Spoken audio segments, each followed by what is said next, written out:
નમસ્કાર મિત્રો. ઘણા વ્યક્તિઓ યુટ્યુબની અંદર યુટ્યુબર બનવા માગે છે અને ઘણા વ્યક્તિઓ યુટ્યુબની અંદર મહેનત પણ કરે છે, પણ ઘણા લોકો એવું કહેતા હોય છે કે અમારી ચેનલ છે એની અંદર વોચ ટાઈમ અને સબસ્ક્રાઈબ થતા નથી.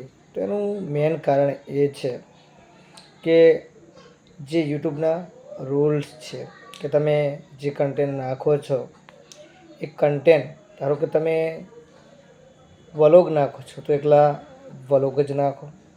તમે એકલા કોઈપણ અનુરૂપ, કોઈપણ શબ્દોને અનુરૂપ, કોઈપણ મુદ્દા ઉપર તમે યુટ્યુબ ચેનલ બનાવો છો તો ફક્ત એ જ કન્ટેન્ટ હોવું જોઈએ, તો લોકો ફરીવાર જોશે. પછી તમે શોર્ટ વિડીયો ફક્ત નાખો છો તો ફક્ત શોર્ટ વિડીયો જ નાખો. ધારો કે તમને એવું છે કે મારે ફક્ત શોર્ટ વિડીયોની જ યુટ્યુબ ચેનલ બનાવવી છે અને શોર્ટ વિડીયો જ નાખવા છે તો ફક્ત એકલા શોર્ટ વિડીયો જ નાખવાના. એકલા શોર્ટ વિડીયો જ નાખશો તો પણ સબસ્ક્રાઈબ આવશે. શોર્ટ વિડીયોની અંદર એવું હોય છે કે તમે જે વિડીયો નાખો છો તે અલગ અલગ એના રૂલ્સ હોય છે. એ તમને હું વાત કરું છું કે શોર્ટ વિડીયો નાખો છો તમે તો શોર્ટ વિડીયોની અંદર તમારે 10 મિલિયન વિડીયો જવો જોઈએ. એટલે કે શોર્ટ વિડીયો તમે બધા નાખો છો એમાંથી valid public short video view 10 million આવવા જોઈએ, તો તમારો જે છે એ ટાર્ગેટ પૂરો થાય છે અને ચેનલ મોનેટાઈઝર થાય છે અને 1000 સબસ્ક્રાઈબ થવા જોઈએ.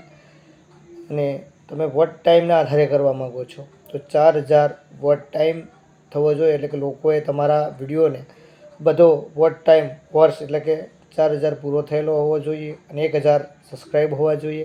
અને ખાસ મુદ્દો કે કોઈનું કોપીરાઇટ ના હોવું જોઈએ. કોઈનો વિડીયો ચડાવેલો, તો કે ઇન્સ્ટામાંથી ડાઉનલોડ કરીને તમે ચડાવતા હોય છો, ફેસબુકમાંથી ડાઉનલોડ કરીને ચડાવતા હોય છો, અથવા તો ગીત ના હોવું જોઈએ તો તમારી ચેનલ મોનેટાઈઝર થાય છે.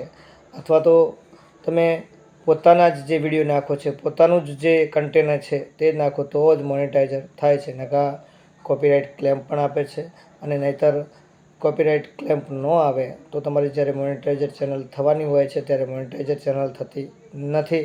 એટલે કે કોઈ બીજાના વિડીયો નાખ્યા છે તો તે રીકન્ટેન્ટ આવી જાય છે, એટલે તે સાબિત કરવું પડે છે અને સાબિત કર્યા પછી તમારી ચેનલ મોનેટાઈઝર થતી હોય છે. એટલે જે મિત્રો યુટ્યુબ ચેનલની અંદર કામ કરી રહ્યા છે, જે મિત્રો યુટ્યુબ ચેનલની અંદર વિડીયો નાખી રહ્યા છે તે ખાસ ધ્યાન રાખે. કોઈ ગીત ના આવવું જોઈએ, કોઈ કોપીરાઇટ ના આવવું જોઈએ અને સોંગ તો બિલકુલ ના આવવું જોઈએ. સોંગ તમે લેશો તો 4-5 સેકન્ડનું લેશો તો કોપીરાઇટ નહીં આવે, પણ 4-5 સેકન્ડથી વધારે લેશો તો કોપીરાઇટ ક્લેમ આવી શકે છે અને જે વિડીયો ચાલ્યો હશે એ જ કોપીરાઇટ ક્લેમ ગમે ત્યારે આવી શકે છે. એટલે જે યુટ્યુબ ચેનલની અંદર તમે મહેનત કરો છો તે ખાસ 1000 વોચ ટાઈમ થવો જોઈએ, 1000 સબસ્ક્રાઈબ થવા 1000 સબસ્ક્રાઈબ થવા જોઈએ અને 4000 વોચ ટાઈમ થવો જોઈએ, તો જ તમારી ચેનલ મોનેટાઈઝર થશે. અને વ્યૂની અંદર 10 મિલિયન વ્યૂ આવવા જોઈએ, 1000 સબસ્ક્રાઈબ થશે ત્યારે તમારી ચેનલ મોનેટાઈઝ ખાસ થશે.